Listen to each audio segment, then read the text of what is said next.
do nosso colega Massuda, da Bioquímica, que eu conheço há muitos anos, né? Lá do segundo andar do blog da Bioquímica.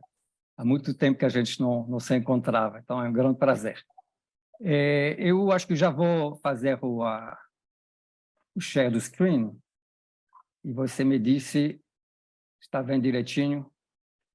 Tá, sim. Eu achei que estava gravando antes e não estava. Deu algum erro aqui, mas tudo bem. Tá aparecendo sim, certinho. Tá bom, então eu vou...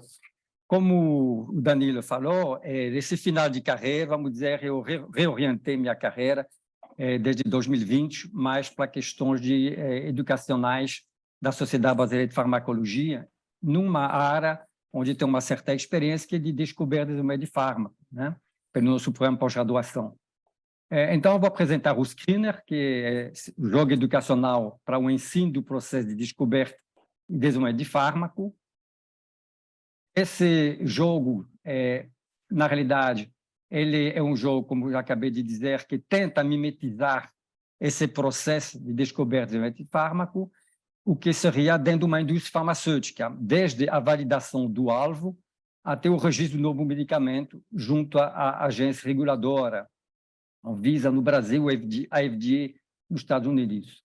E, inicialmente, todo o jogo foi idealizado para que ele possa ser útil em jogo dentro de disciplina de pós-graduação em farmacologia, né? Por isso, desde o início, o parceiro é a Sociedade de Farmacologia, mas também para áreas afins, farmácia, evidentemente, química, farmacêutica, medicinal, para ser jogado com a ajuda do monitor, eventualmente pode ser um professor, auxiliando 6 jogadores ou seis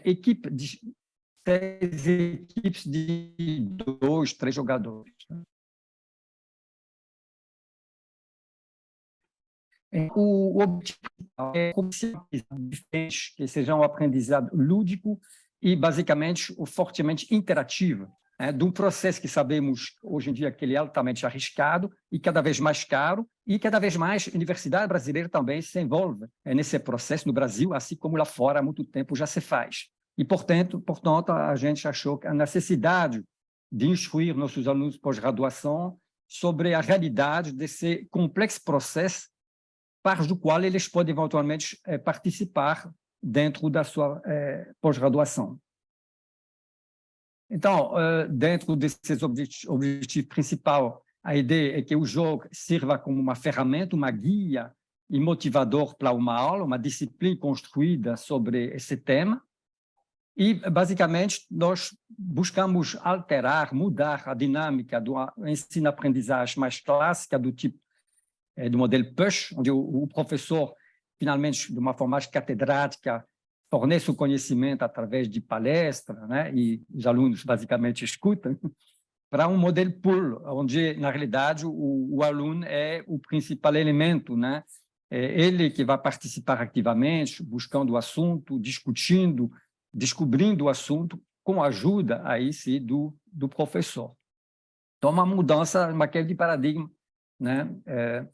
E você sabe, já há muito tempo na literatura, né, que a gamificação, ou seja, o uso de jogos, né, ele assegura o melhor engajamento do aluno. Tem uma vasta literatura sobre o assunto, eu separei 2 aqui. Um, porque é uma colega nossa, a Francis Lane, da Sociedade Brasileira de Farmacologia, que fez uma pequena revisão sobre o uso em sala de aula de graduação da gamificação, né? Mas também aqui um artigo da PNAS, onde mostra que há experimentos sobre essa participação de jogos em qualquer aspecto da ciência, engenharia, matemática, ou seja, é uma filosofia geral de introduzir jogos no ensino, né? Bom, para isso tem uma base teórica que podemos considerar que ela vem do Skinner, em 1965, né, onde ele lançou o termo de condicionamento operante.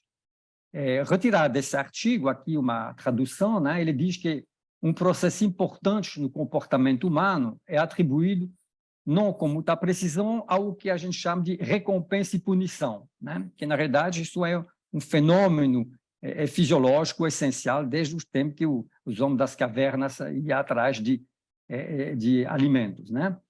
Agora é comumente referido como condicionamento operante. E para esse pesquisador, né, considerado talvez o pai do uso de jogos, né, no ensino, ele diz que o ensinar é o arranjo de contingências externas de reforço sobre as quais os alunos aprendem. Então, é criar um cenário, né, que é mais propício para assegurar o ensino. Tem muita literatura comprovando, né, que realmente os alunos gostam do uso de jogo, aumenta o engajamento, a motivação, mas há muito poucos estudos básicos sobre, no final, tentar estudar os mecanismos, né, que são peculiares ao uso de jogos. Eu achei esse artigo muito interessante, da PLOS ONE, de 2020, onde, através de experimento com adulto, né, fazendo uma tarefa ou usando um jogo ou de uma forma não lúdica, vamos dizer, de uma forma mais seca, e eles mediam no cérebro, através de uma técnica de infravermelho, a avaliação, o engajamento, né, o consumo de oxigênio, na realidade, de certas áreas. E, sem entrar em detalhe, até porque não sou especialista, vocês podem ver à esquerda, que tem muito mais cor quente para a hemoglobina oxigenada do que a desoxigenada, o que informa como dizer, a ativação de algumas áreas. E à direita nós temos a mesma tarefa sem uso de jogo. Então, esses autores, uma das conclusões é que a ativação de certas regiões, sobretudo pré-frontal do cérebro, associada à emoção e à atenção, são verificadas experimentalmente quando do uso de jogos. Então, nós temos algumas bases que expliquem mecanisticamente, né, a realidade de por que há uma maior atenção e emoção quando você utiliza essa ferramenta de jogo. Como nós vamos falar, primeiramente, de jogo de tabuleiro, alguns podem achar, como eu, na realidade, no início, né, que jogo de tabuleiro é uma coisa um pouco antiguada, que agora é tudo jogo digital, mas ano passado foi lançado, né, esse livro, Jogo de Tabuleiros na Educação, e esse professor aqui, Gerald Chechel, é meu colega aqui da COP, eu vou falar dele, e eu puxei essa frase da parte de introdução, né, onde se diz que a cultura do jogar veio para ficar. E o jogo de tabuleiros ocupa um espaço vital em uma educação para a sociedade do século XXI, com seus avanços e contradições. Então, o jogo de tabuleiro continua sendo ferramentas muito úteis e muito usadas. E aqui eu vou falar da equipe multidisciplinar, então, toda da UFRJ, reunindo professores e alunos de 4 centros da UFRJ, que criou esse jogo Screener. Então, o conteúdo teórico ele foi fornecido por mim, né, que, na verdade, eu que tive essa ideia, eu fui procurar um parceiro especialista em jogo, na figura do Geraldo Chechel, aqui, né, que é um professor da COP, chefe do laboratório de LUDES, né, e com colegas, o professor substituto Eduardo Mangeli e uma equipe de aluno dele, aqui o Mangeli. E fomos buscar aluno de iniciação científica na Escola de Belas Artes, a Aimé Saror-Motet, aqui representado, que teve um papel muito importante. Então, esse trabalho foi feito sem financiamento nenhum, a não ser os salários dos professores e as bolsas PIBIC, que nós podemos incluir alunos para isso. Falando um pouco das características desse jogo, e com um olhar mais teórico, né? O próprio Geraldo Chechel, ele fala da tétrada elementar, né, que caracteriza qualquer tipo de jogo, onde a gente pode discriminar um aspecto de tecnologia, um aspecto de história, qual é a mecânica e qual é o aspecto estético usado. Na questão tecnológica, a gente pode categorizar nosso jogo como um jogo híbrido, sendo de tabuleiro, com cartas, mas também com o uso de meio eletrônico. Vocês vão ver que a gente tem cartas com QR Code, portanto, tem uma parte de engenharia, né, de computação, dentro desse jogo, por isso é um jogo híbrido. É também um jogo cooperativo, como caracterizou a Caroline Spiegel, professor da UF, que fez o prefácio do livro, dizendo que, nesse tipo de jogo, o adversário não é o outro, mas o jogo em si. Isso é muito interessante que a gente até trabalhe essa questão de colaboração, que é muito importante em qualquer projeto multidisciplinar, como é, de fato, o processo de descoberta de novos fármacos e medicamentos. Algum aspecto interessante o timeline. Eu procurei o professor Geraldo e fizemos uma reunião no dia 4 de fevereiro de 2020. Menos de 2 meses depois, aconteceu o fechamento da universidade por causa da Covid. E, portanto, nós tivemos que desenvolver esse jogo todo de forma não presencial, o que gerou uma certa dificuldade, mas como esses colegas da engenharia são muito hábeis nessa questão de remote, de dominar software, etc., foi descoberto um software tabletop que permitiu mimetizar no computador de cada um e, trabalhando em rede, um jogo de tabuleiro de cartas. E assim que desenvolvemos alguns datas, a entrada e-mail, nossa artista, em agosto. Em março de 2021, fechamos com a diretoria da Sociedade Brasileira de Farmacologia o interesse para que ela chancele esse jogo.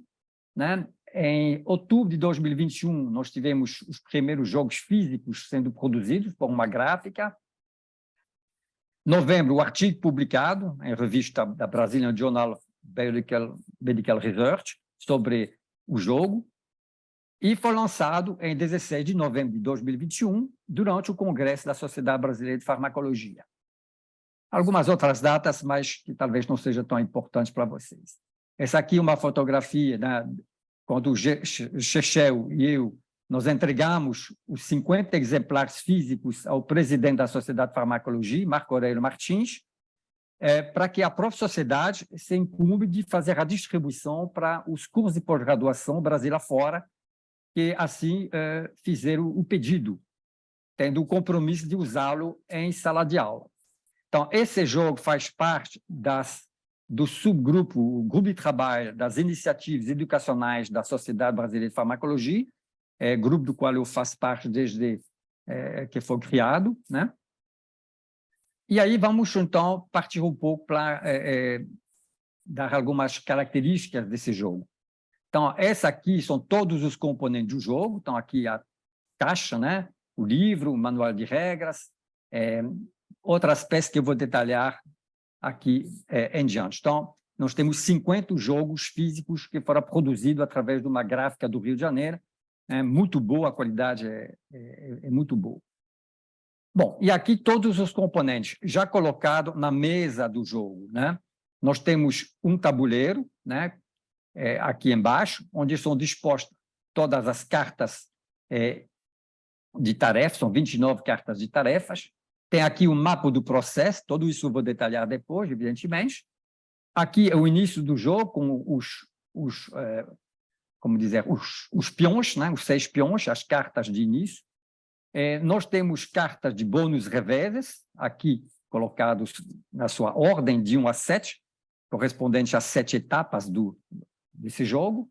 Nós temos cartas de poder, nós temos dinheiro, notas de dinheiro, nós temos chatões, que vão ser dados a cada vez que uma equipe consegue comprar uma dessas cartas, ilustrando o fato que ela cumpriu uma tarefa, e nós temos o dado. Eu vou primeiramente dar um pouco de atenção ao livro e o manual de regras. Tá? Então, o livro é um livro verdadeiro, ou seja, registrado com o número ISBN, que contém todas as informações do jogo estão dentro desse livro.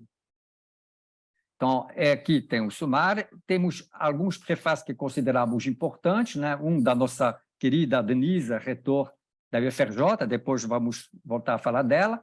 O João Batista Calisto, que para nós farmacologistas é considerado talvez como o ícone da farmacologia moderna, no sentido de descoberta de fármaco, pela descoberta do mecanismo de ação do Acheflan. Ele foi um parceiro da Aché e foi uma quebra de paradigma, um primeiro medicamento 100% brasileiro, que quebrou um paradigma de que a indústria farmacêutica nacional podia se aventurar dentro da busca de medicamento, fármaco brasileiros, né? E aqui fomos lisonjeados com algumas palavras, né? Dizendo que foi um jogo de tabuleiro lúdico e muito bem pensado e construído, que permite aos jogadores discutirem todas as etapas de desenvolvimento de medicamentos. Num outro trecho do longo prefácio que ele fez, o jogo define com muita clareza e com exemplos criativos e relevantes muitos termos de grande relevância. E também a professora Caroline Spiegel, um especialista em jogo da UF, e o então presidente, e ainda hoje, presidente da nossa sociedade, o professor Marco Aurélio Martins. E, portanto, também o fato que nós temos um livro físico também com um manual de regras, né? Não é livro, muito bem ilustrado, colorido, né? Com aqui vocês podem ver explicações, todos os componentes são aqui explicados com sua representação em cores, para que as pessoas possam, idealmente, ler o manual de regra muito didático antes de partir para o jogo, né? Então, aqui vocês têm desafios, dicas que a gente faz, conselhos para alguma facilidade na hora de realmente jogar, né? Em função da nossa experiência, né? E aqui eu vou começar a falar do jogo em si e da dinâmica, né? Então, dentro dos aspectos gerais, né? Cada jogador ou equipe, né? Geralmente, na minha experiência, a gente tem até 12 alunos, formamos equipe de até 2 alunos por peão, né? Por jogador. Então, cada jogador representa uma empresa ou uma equipe em busca do registro do novo medicamento. Para isso, vai ter que percorrer 7 etapas, indo 2 vezes na agência reguladora, aqui que a gente usou a FDA, porque, na realidade, para abrir um mercado internacional é fundamental, né? E, para isso, vai ter que cumprir 29 tarefas, né? Que são aqui representadas, cada um por uma das cartas, que fazem parte desse processo. E essas tarefas são tarefas reais, várias das quais são obrigatórias pelo aspecto regulatório. E elas vão depois, uma vez conquistadas, vão ser colocadas aqui no mapa do processo para que a gente possa acompanhar como que, em conjunto, as 6 equipes estão avançando no processo, juntando as cartas. Então, essa aqui seria uma foto no final do jogo, quando tudo foi terminado, conseguido, né? Bom, apesar de competir, como falei, todos colaboram porque tem um único jogo de 29 cartas. De outra maneira, já é extremamente longo e tediante de fazer as mesmas coisas para cada equipe. Então, os jogadores devem achar no tabuleiro as cartas numa sequência bem determinada. Então, primeiro as cartas da etapa 1, a primeira 1A, depois 1B, depois 1C e assim por diante. Ganhará, no final, eu vou ver como isso funciona, tá? No final, ganhará o jogador que conseguir coletar o maior número de cartas. Se tiver empate, é aquele que terminou o jogo com maior quantidade de dinheiro. Bom, no início de jogo não é necessário, mas a gente aconselha que cada equipe estabeleça de uma forma surreal, né, um tipo de medicamento que ela queria desenvolver. Isso não vai influenciar muito o jogo, na realidade, né, porque todas as tarefas são tarefas genéricas. Porém, vocês vão ver que, em vários momentos, há perguntas que são feitas, desafios, e aí o tipo de medicamento que uma determinada equipe quer desenvolver vai poder orientar a resposta dessa equipe. Por exemplo, aqui eu mencionei um comprimido de liberação imediata, contendo um antagonista de receptor D3 da dopamina para tratar esquizofrenia. Então, vamos ter um medicamento que contém um fármaco que tem que atravessar a barreira hematoencefálica. Por outro lado, uma outra equipe pode querer fazer uma pomada contendo um fármaco antiparasitário, sem alvo molecular definido, para tratar a leishmaniose cutânea. Então, nesse caso, uma absorção sistêmica e chegada ao cérebro seria até desaconselhável. Então, essas características poderão, eventualmente, participar do jogo. No início do jogo, Cada jogador recebe uma carta de poder que ele vai esconder, um poder que ele vai ter e que ele vai poder usar em algum momento do jogo, e vai receber notas de dinheiro para que ele possa comprar as cartas de tarefa, que nós sabemos que é muito caro realizar esses ensaios, então tem que pagar, e, eventualmente, ele vai ter que pagar multas, né, reveses que ocorrem. Então, aqui são as 6 cartas, todas as artes foram realizadas por uma única aluna, a Aimée Saran-Motet, né, da Escola Belas Artes. Realmente, nós fomos muito felizes de ter essa aluna, que foi realmente muito, muito boa. Então, aqui, por exemplo, nós temos uma carta que tem a ver com bons advogados, um cientista excepcional, uma boa equipe de marketing, um investidor parceiro, uma boa equipe de espionagem contra espionagem industrial, uma rede de contato, então, que vão trazer algum benefício para a equipe que tiver essa carta. Então, cada jogador vai poder usar essa carta uma única vez. Então, aqui está descrito o que significa, e lá embaixo tem o poder que essa carta tem. Aí varia, não vou entrar nesses detalhes aqui. Notas de dinheiro. Então, nós estamos falando de milhões de ISBEF, uma moeda que a gente inventou, que lembra um pouco o nome da nossa sociedade, as BEFT. E nós homenageamos 4 personagens, 2 homens, 2 mulheres, de continentes diferentes, já em mente com essa questão de paridade, de gênero, paridade de origem, que não sejam todos caucasianos, né? O primeiro é o nosso querido Sérgio Ferreira, né, que é falecido, infelizmente, há uns 4, 5 anos atrás, que é talvez a figura mais emblemática da nossa farmacologia, pela descoberta, vamos dizer assim, importante, que participou da descoberta importante do primeiro inibidor da enzima do captopril, o primeiro inibidor da enzima de conversão, né? Então, a passagem dentro da indústria farmacêutica inglesa, a Wellcome, né? Que foi homenageado, e outras, nós temos a Gertrude Elion, todos aqui são prêmios nobres, a chinesa Yu Tu e o alemão Paul Ehrlich, né? Bom, o jogo começa com a preparação do jogo numa mesa padrão que a gente tem no ambiente.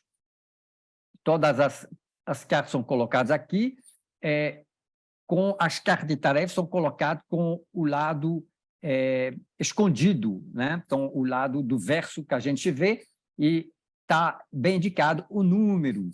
Esse número tem a ver com o número da etapa.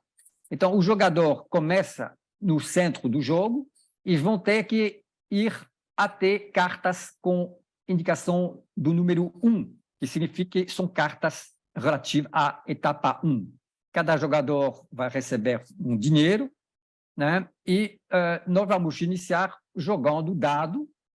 Se o número for de 1 a 5, o jogador que estava na carta do início vai poder andar horizontalmente ou verticalmente, não diagonalmente, e até achar uma carta número 1. Aqui já está no meio do jogo, algumas cartas já estão viradas, tá?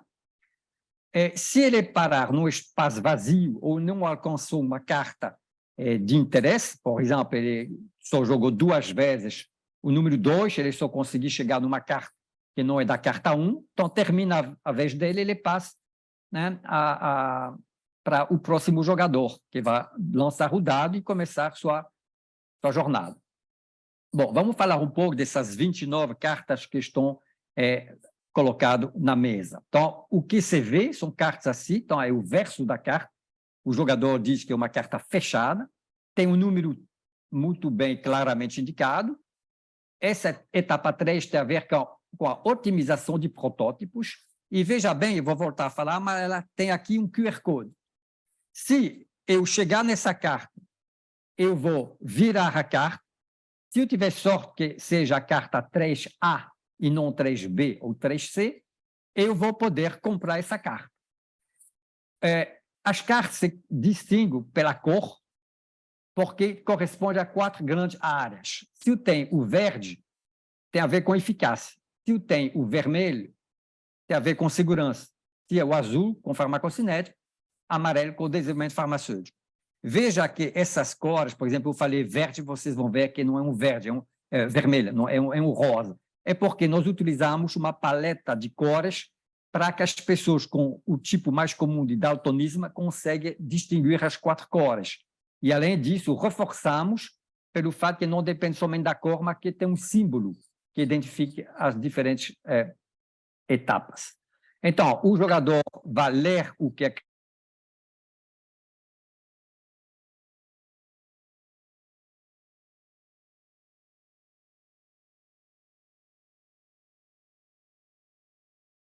fita final e vai identificar que ele então, já contribuiu com uma carta. Bom, uma vez que ele lê isso aqui, aí começa a partir não só do jogo, mas da questão do ensino. Então, ele vai ler isso aqui e aí vamos discutir com os alunos o que significa, por exemplo, aqui, modelo animal de doença, os resultados com biomarcadores indicam excelente eficácia do seu protótipo eleito, é um modelo animal validado da doença-alvo. Então, vamos ver se eles entendem o que significa isso. E vocês podem ver, já vou antecipar, que tem uma letra aqui em negrito, que significa um termo técnico. Bom, mesmo tendo uma explicação do aluno, jogador, ou de qualquer outro da mesa, depois nós vamos, com o QR Code, acessar através do celular.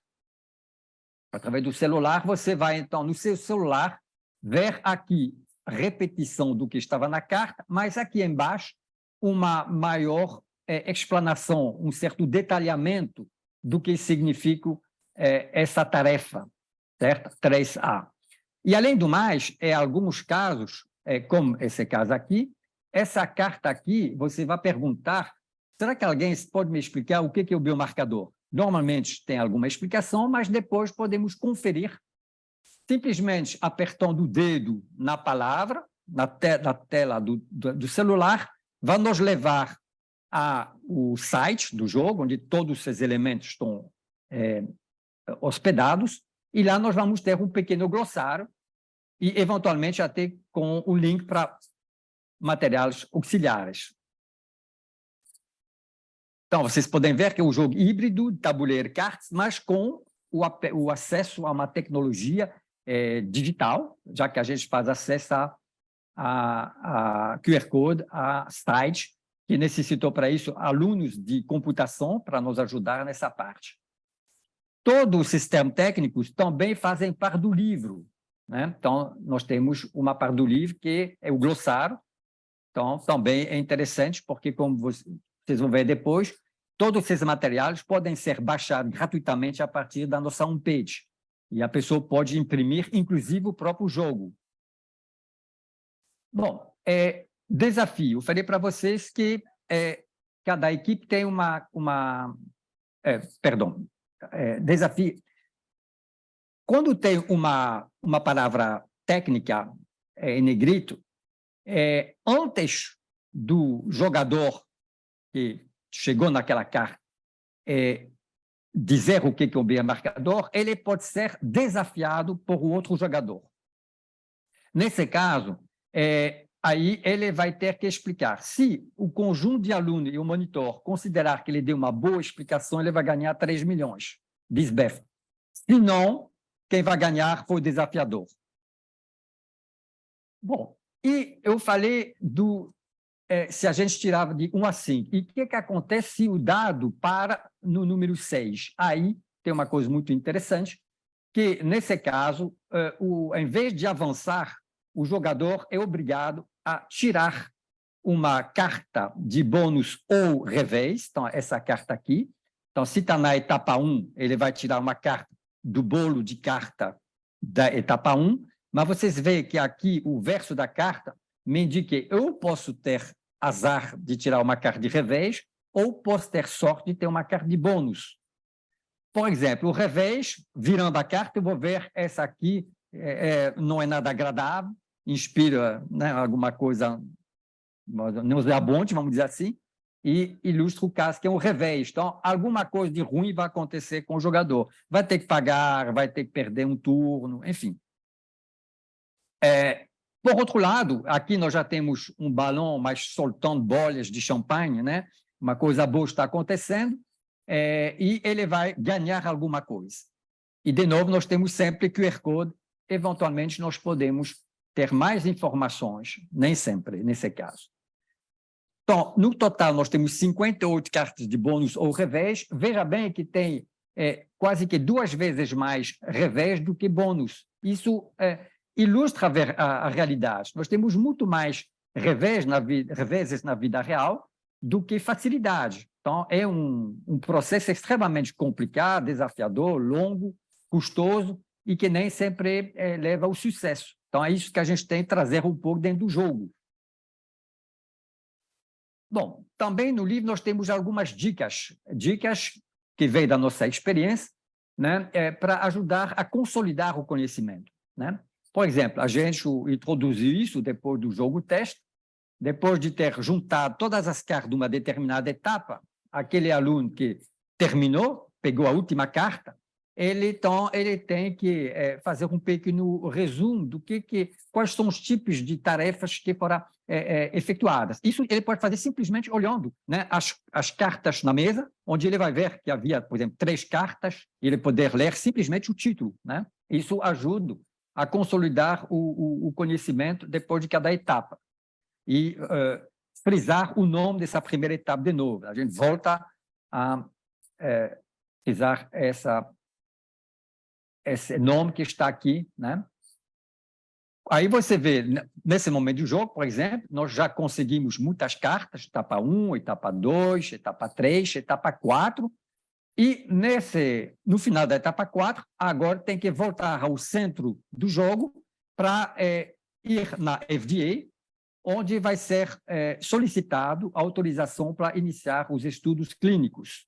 Então, lá também na carta FDA, também tem uma pequena informação, né, para que as pessoas sejam cientes da grande mudança que tem entre toda a pesquisa de descoberta pré-clínica e o que vem depois do desenvolvimento clínico, né? Bom, da mesma forma, no final do jogo, todas as cartas estão na mesa, você vai ter que tirar a última carta para ganhar o jogo, né? Para chegar a fechar o jogo, que é a carta da FDA, onde tem a carta do NDA, New Drug Application. E aqui nós vamos ter uma ilustração de qual é o final do jogo, né? Aí nós vamos ver quem ganhou, quem tem mais chatons, ou seja, quem contribui com o maior número de cartas nesse processo todo, e quanto dinheiro sobrou, né? Tem uma jogada para poder ganhar dinheiro, isso não vou entrar nesses detalhes, né? Bom, eu vou querer falar um pouco da validação do jogo, né? De diferentes formas. Uma primeira validação chamamos que foi pessoas expert que fizeram uma avaliação, né, através da leitura do livro, onde tem todos os elementos. E aqui, nossa colega, até a Denise foi minha colega de professor de farmacologia, muito tempo atrás, no ICB, antes de ir para a biofísica, né? No caso do jogo Screener, todos os jogadores são ganhadores. Não há perdedores reais, porque a aquisição de conhecimento que está previsto durante o jogo terá sempre alto valor educativo. Segunda forma de validação, nós publicamos esse artigo na revista brasileira, mas é internacional, descrevendo todo o jogo, então foi avaliado por referir, etc. Então, isso é sempre bom, inclusive para divulgação internacional, né? E a terceira, né, foi um teste. Então, veja bem que aqui foi em maio de 2021, né? Então, 6 meses antes do lançamento, nós jogamos com o jogo que eu imprimi em casa. Então, essa versão preto e branco também pode ser impressa por qualquer um de graça em casa. Na época, nós estávamos aqui, o Magritte mascarado, e aqui, né, o nome também, então, deu o Grito, né, um famoso quadro de pintura, né, de um pintor norueguês, com máscara, com protetor facial, com álcool, e somente 6 jogadores para poder, então, ter um retorno. E foi importante porque várias coisas que eles mencionaram, nós pudemos, então, corrigir, né, e ter um jogo melhor graças a esse balão de ensaio, né? E agora, a avaliação mais condizente com, vamos dizer, a ciência da avaliação, depois do jogo, né? Então, joguei agora com 11 alunos, já com o jogo verdadeiro final, em maio e junho de 2022, com 11 alunos, sendo 5 da nossa pós-graduação e 7 de outras pós-graduações, entre as quais a Bioquímica, a Faculdade de Farmácia e o Instituto de Biofísica Carlos Chagas Filho.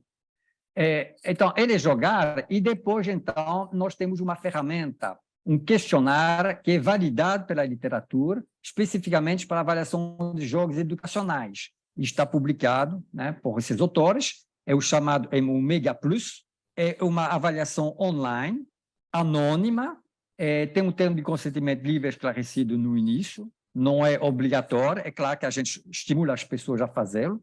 São 33 itens unipolares, com opções de resposta do tipo da escala Likert de 5 pontos. Discordo totalmente, discordo, indiferente, concordo e concordo plenamente. Isso vai nos permitir fazer uma avaliação de vários aspectos do jogo e confrontar com a literatura e com toda a literatura em torno desse questionário, né? Aí são pessoas especializadas, psicólogos, né, que trabalham essa questão. Aqui não vou entrar em detalhe, mas eu vou mostrar 3 slides. Vocês, em verde escura, concordam fortemente, verde claro, concordo, branco, indiferente, laranja, discorda, vermelho, discorda fortemente. Só pelo painel de cor, vocês podem ver que a aceitação nesse jogo jogado aqui foi muito boa.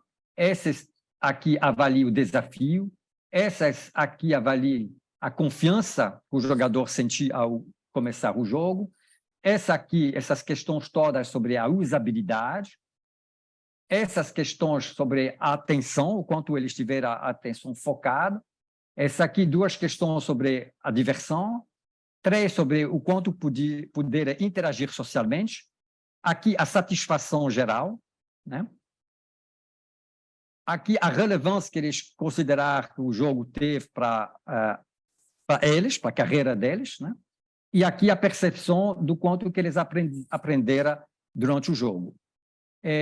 Isso está sendo feito agora, já temos 7 cursos de pós-graduação no Brasil que não somente usaram, mas nós preencheram os formulários de avaliação, então nós estamos compilando essas avaliações todas, e a nossa surpresa também foi usado por alguns departamentos em curso de graduação, e até numa escola técnica de farmácia.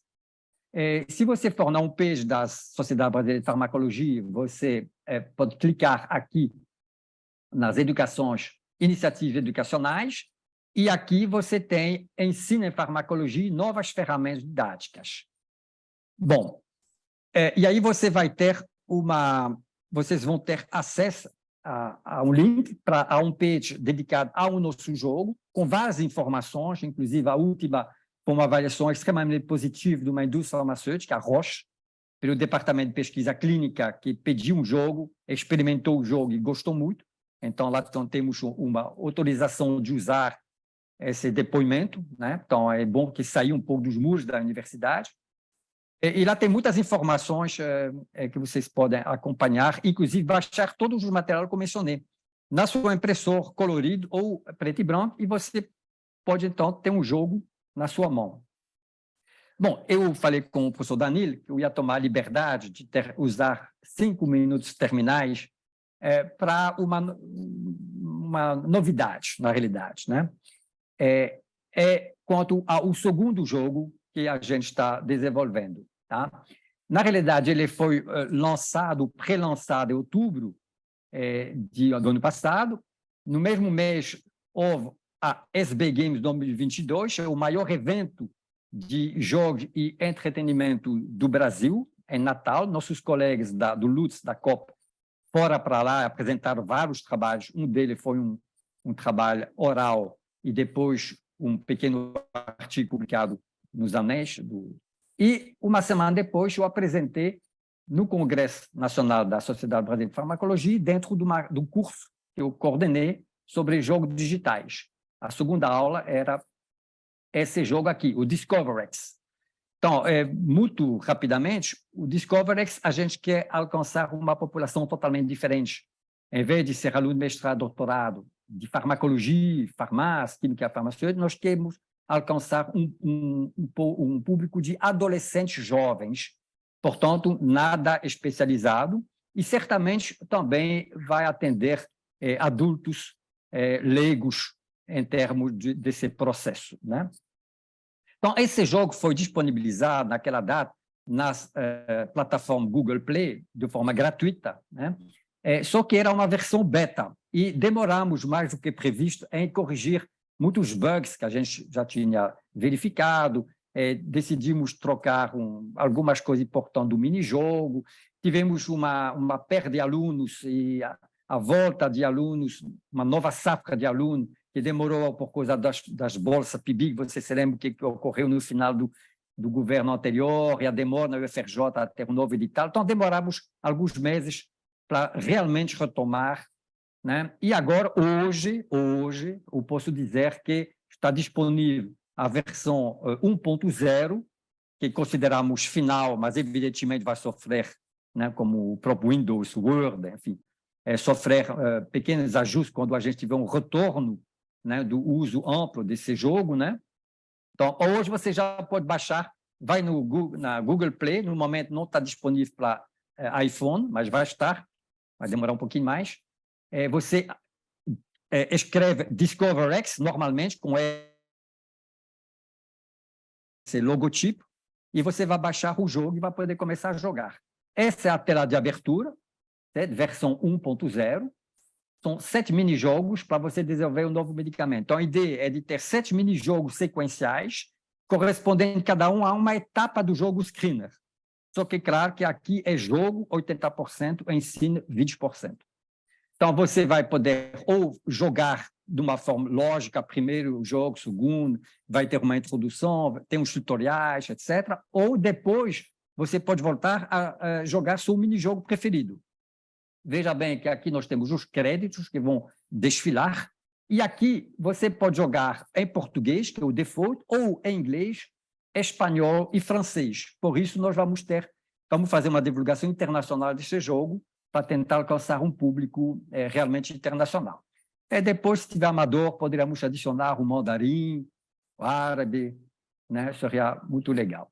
Então, essa é a tela que já previstos 7 minijogos, os 3 primeiros já estão disponíveis, à medida que você passa o 1, você acessa o segundo, passou no segundo, você tem acesso ao terceiro, sempre tem tecla de saiba mais, aí já é um texto um pouquinho mais de informação, a gente acha que adolescentes não tão jovens vão, a algum momento, querer, enquanto os mais jovens talvez só querem jogar, e aqui uma tela ilustrando, né, o primeiro jogo aqui é um screening de moléculas, né, que ou você vai rejeitar as vermelhas na lixeira ou aprovar as amarelas e as verdes aqui.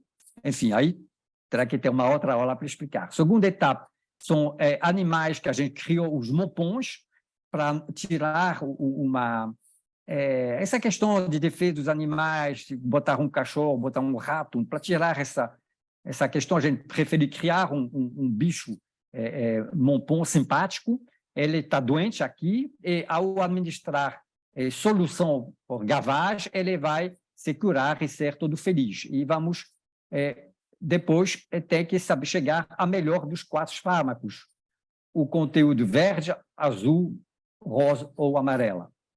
E depois, a terceira etapa é uma etapa de otimização do meu protótipo. Eu tenho aqui a molécula, eu posso mudar os átomos, clicando aqui, vai mudar a cor, e ao reproduzir a molécula desejada, eu consigo atravessar uma barreira biológica, e depois de 3 barreiras eu chego na bactéria, que eu vou matar a bactéria. Enfim, com isso, eu termino essa apresentação. Eu acho que eu respeitei o tempo de 45 minutos, e eu estou à disposição para conversar com vocês, basicamente do screener, mas, eventualmente, alguém pode perguntar alguma coisa do DiscoverX. Muito obrigado, Danilo, pela oportunidade, muito obrigado ao professor Massuda, é uma honra participar do seminário que que tem seu nome, que honra seu nome, né? Grande bioquímico e que sempre se interessou na questão do ensino em bioquímica, do ensino ativo, proativo, né? E toda aquela escola do professor Leopoldo de Meis, né? Então, esses seminários estão muito bem dentro dessa filosofia que a bioquímica trouxe no CCS e depois outros, eu agora estou um pouco seguindo, vamos dizer, um pouco esse caminho, né, da importância da divulgação científica. Então, muito obrigado.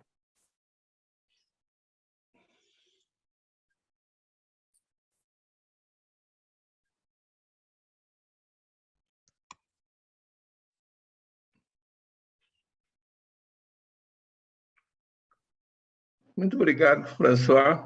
Eu gostei demais da história e acho que vocês estão sendo extremamente corajosos, especialmente nessa segunda etapa que vocês estão desenvolvendo, de atingir o pessoal menos especializado, né? Esse é um enorme desafio.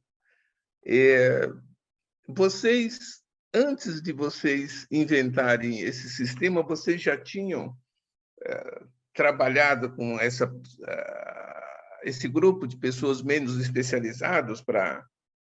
Como é que surgiu a ideia com essas pessoas, né? Quer dizer, esse é um desafio enorme, imagino, atingir essas pessoas.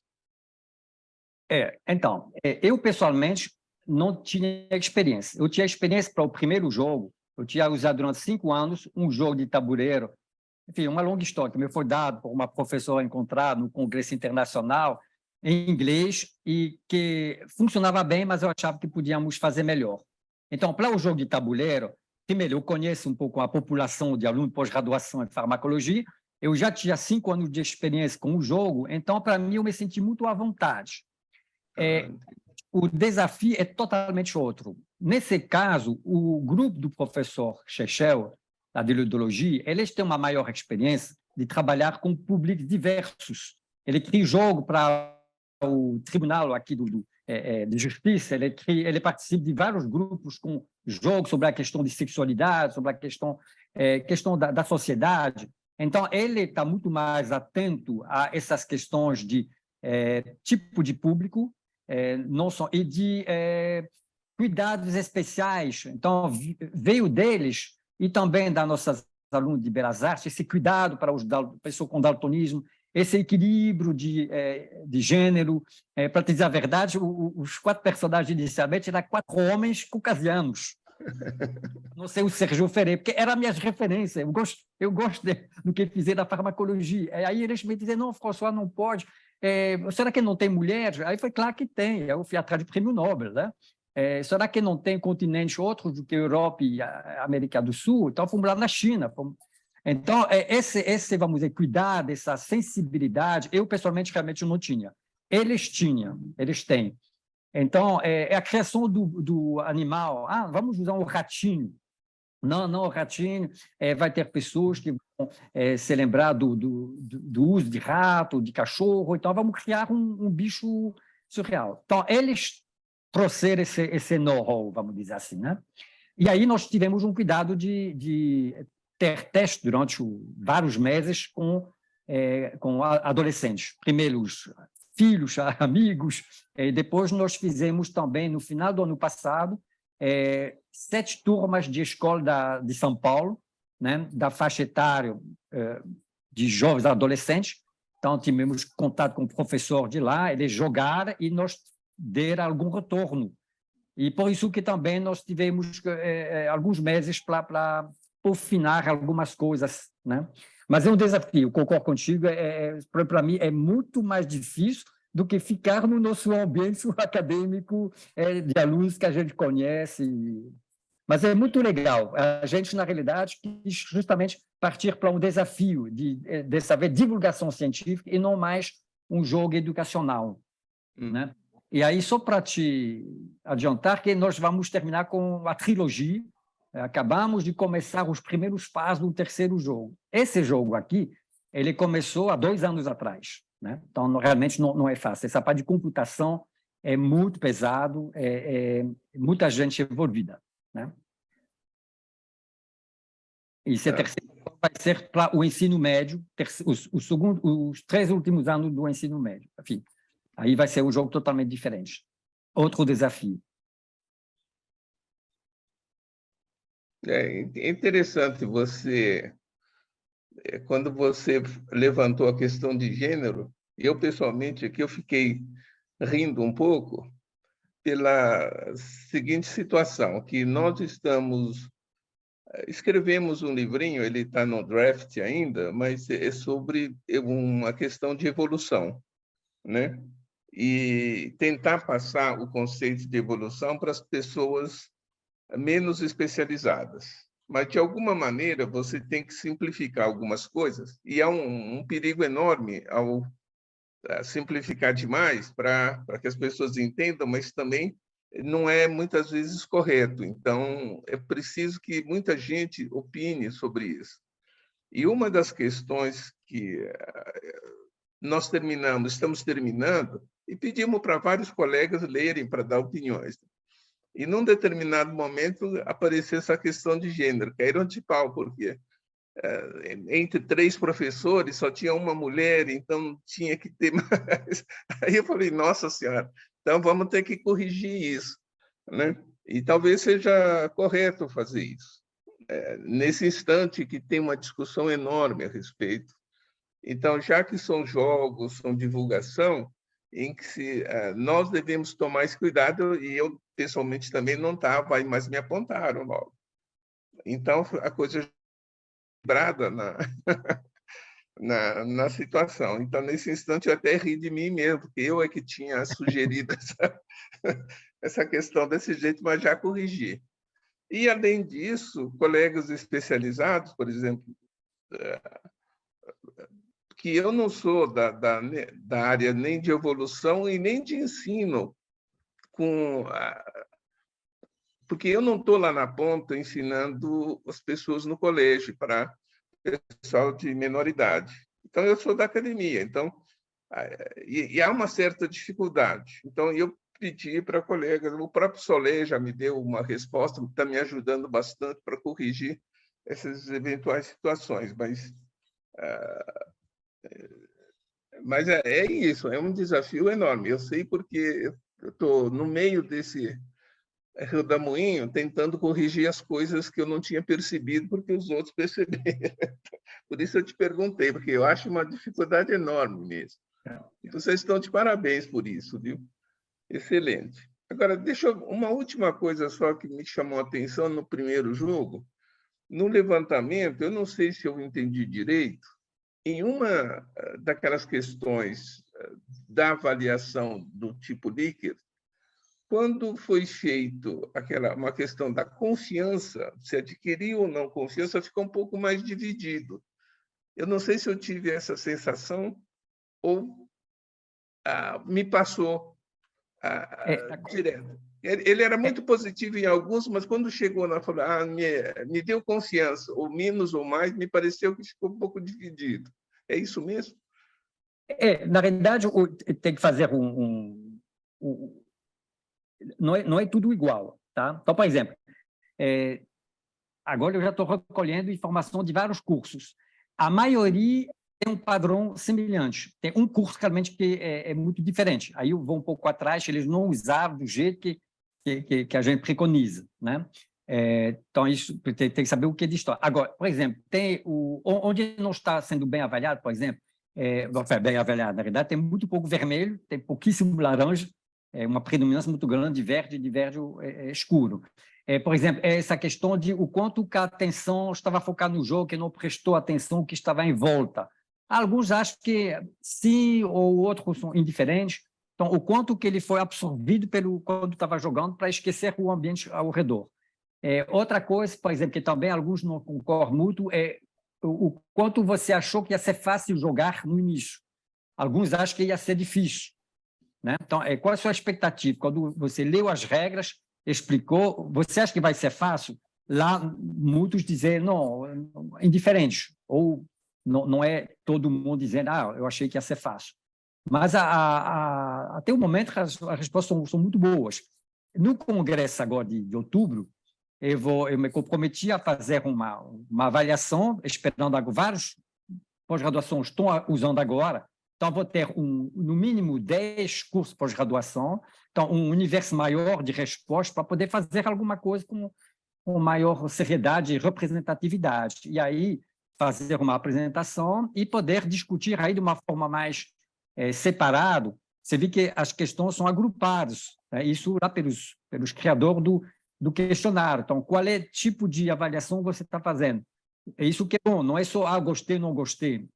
Ele vai identificar quais aspectos para melhor atendido, não. E aí a gente poderá, daqui a alguns meses, poder te responder de uma forma mais completa. Mas, do que eu me lembro, foi mais ou menos o que eu te falei. A sensação que era relevante, muito, que aprenderam, também muito boa. A questão também que eles acham que não é assim bom, é que se você acha que você conseguiu pelo seu próprio esforço. É claro que não, porque finalmente nesse jogo é um jogo colaborativo. Então, eles não sentiram que, por exemplo, ganhou ou não ganhou por seu próprio mérito, né?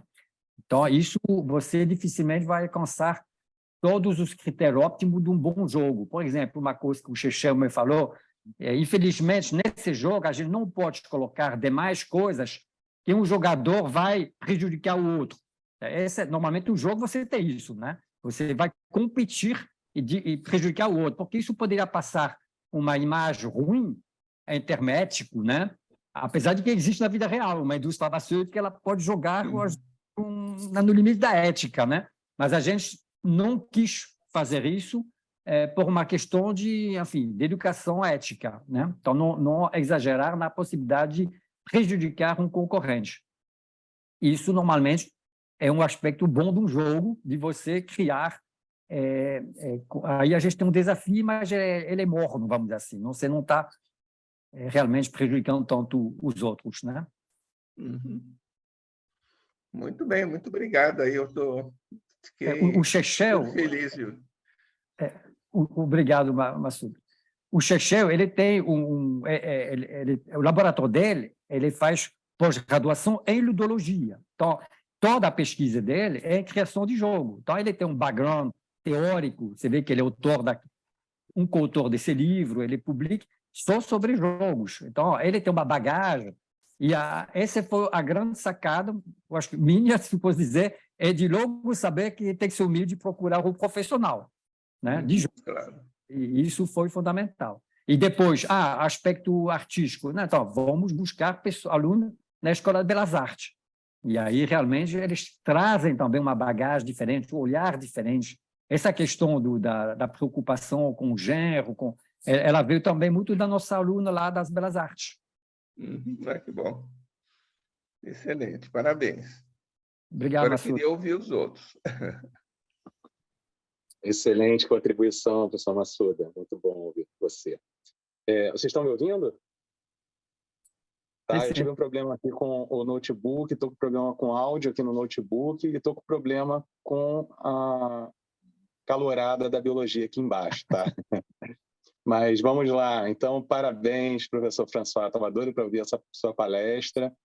Eu vou fazer até algumas perguntas e comentários, mas começar aqui com o Marcos Roberto está perguntando por que não usar discordo parcialmente no lugar apenas do discordo? Acho que você já chegou a falar aqui, né, agora há pouco sobre isso. Na realidade, a gente não é especialista em fazer avaliação. Então, a gente procura na literatura alguma fórmula, tem outros, né? Mas que seja validado pela literatura e que seja específico para jogos, porque isso não tem muitos questionários de avaliação específicos para jogo. Inclusive, esse formulário era para jogo digital, aí tem 2, 3 perguntas a mais se o jogo for digital. E aí você pode depois ter uma discussão acadêmica sobre o significado dessa avaliação, porque você tem a literatura como base, né? Se você cria alguma coisa sua, você vai ter que, de uma certa forma, porque esse estágio intermediário, eu acho também que pode ser uma escala de 0 a 10, né? Mas, enfim, aí a gente não tem o background, vamos dizer, para lançar isso, né? Eu achei a gente mais confortável usar alguma coisa validada pela...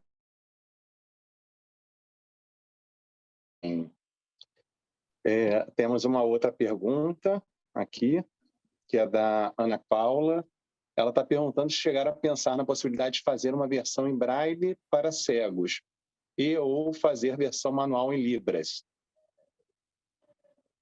Não, lá, primeiro, a gente já tentou a questão das limitações, né, no caso do daltonismo, mas isso é muito complicado e a gente não tem senão e tem um custo, como eu falei para vocês, a gente não tem, esse aqui foi feito sem financiamento, foi feito só com bolsista, né? A gente achou que, enfim, que é uma grande população a ser atendida, não tem nenhum jogo desse no Brasil sobre essa temática, então a gente achou que, como tem 20 anos de experiência, vamos dizer, de trabalhar com químicos, farmacêuticos, etc., e NCT de fármaco, medicamento, que seria interessante colocar isso numa grande carência para esse saber e a gente partir para a pós-graduação, né? E depois a gente evoluir para outros públicos, mas sem poder atender esse pessoal com essas limitações, né? Braille realmente é um jogo, eu acho que é muito complicado fazer um jogo digital para... enfim, eu não tenho experiência nisso e seria custo e tempo. Agora, por exemplo, tem muita gente que pressiona para fazer o jogo do Skinner em inglês. Optamos pelo português, porque eu comecei a jogar com o jogo em inglês e nossos alunos, infelizmente, mesmo no mestrado e doutorado, têm limitações e aí eles deixam de falar, mais pela do desconforto da língua do que... E aí, pô, não atende, né? Aí eu voltei a fazer a disciplina, com o jogo era em inglês durante 5 anos, mas a gente falava português. Primeiro ano era a ideia de também jogar em inglês. Então, a gente conversava em inglês. Não funcionou. Tem um aluno, no primeiro dia, ela falou que ele não ia continuar, e depois, em off, eu perguntei por quê. Ela falou, o inglês é fraco.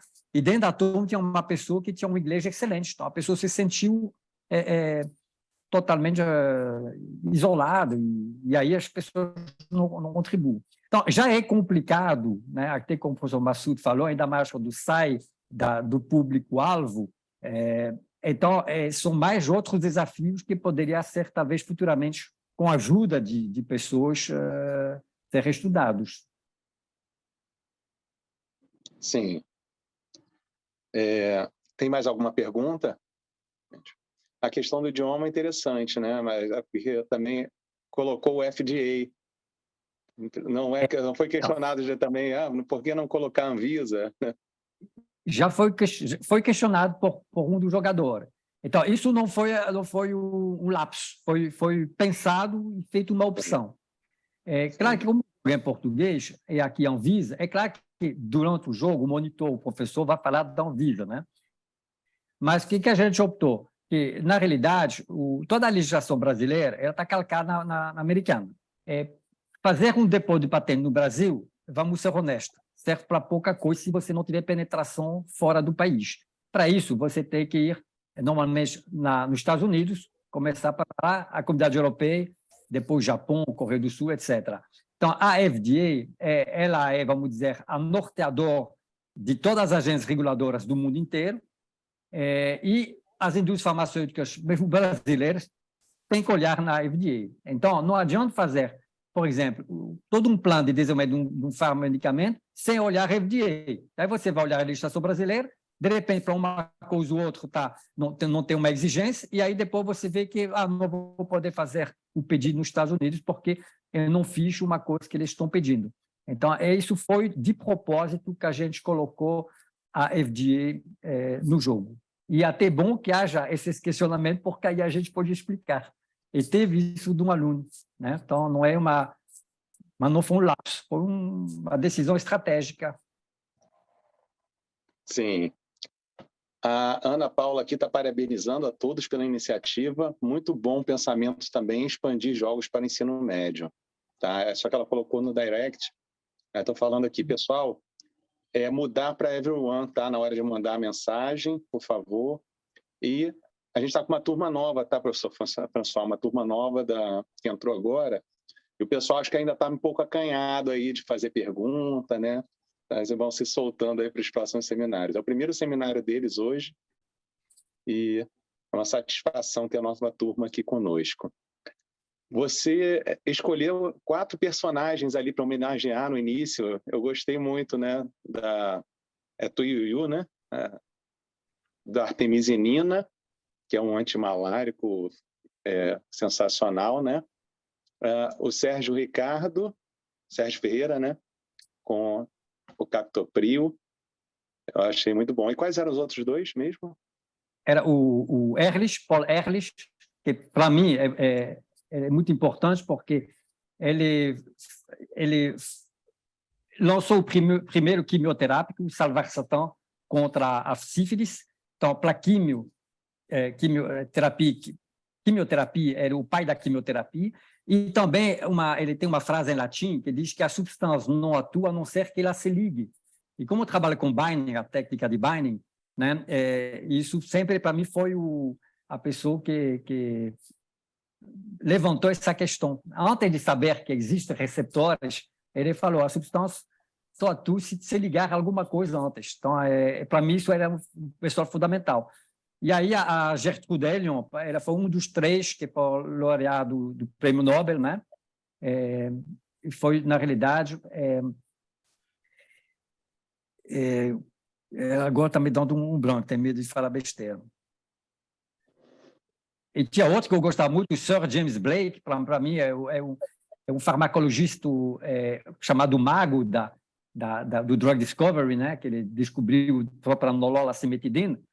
Mas aí eu tive que abrir mão para dar espaço para as mulheres. Mas o YouTube fiquei muito satisfeito porque é também um quebra de paradigma, ou seja, uma volta da indústria farmacêutica a se interessar a biodiversidade, né? Que teve momentos, né? Tem um pêndulo da história, né?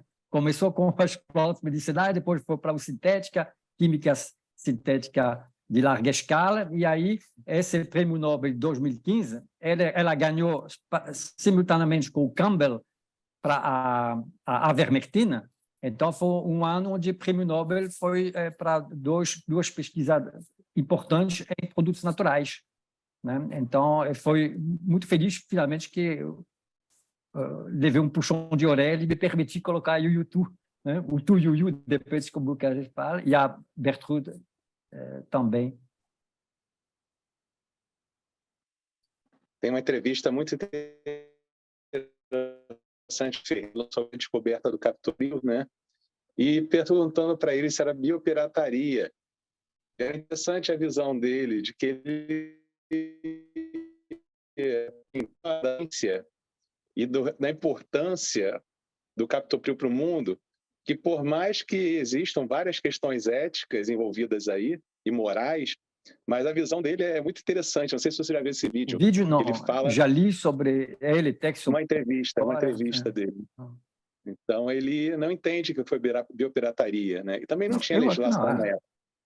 Mas a questão de royalties é polêmica, moral e eticamente né? Ele levou para a Inglaterra, né? E ele participou lá. E o nome dele está sempre associado à própria literatura internacional, né?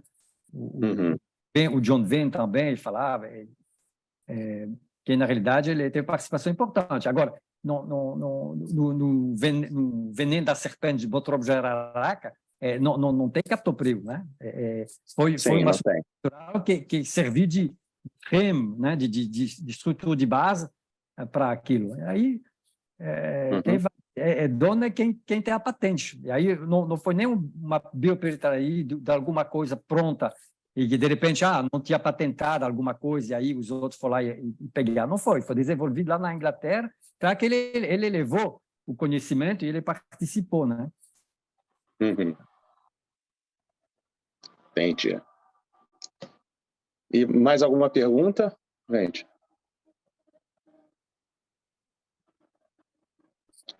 Estão ouvindo a festa da calorada aqui embaixo? Não, está bem isolado. Que bom. Bem, então, Acho que a gente pode encerrar aí por hoje, agradecendo mais uma vez a excelente palestra do professor François, a presença aí de um grande público também que participou, a gente chegou a ter aí cerca de quase 50 pessoas. Então, muito bom recomeçar os seminários em alto nível, os seminários integrados de Sabor Massuda. E com a presença do Massuda também. Então, um abraço aí para todos, um excelente final de tarde, um excelente feriado, né? Com bastante chocolate aí, aliás, com prudência, né? E baixa o app Discoverex. Sim, vamos baixar aqui. Tá? Então, obrigado, professor. Tá bom, então. Tchau, obrigado a Tá você. Grande prazer. Um abraço. Tchau, tchau.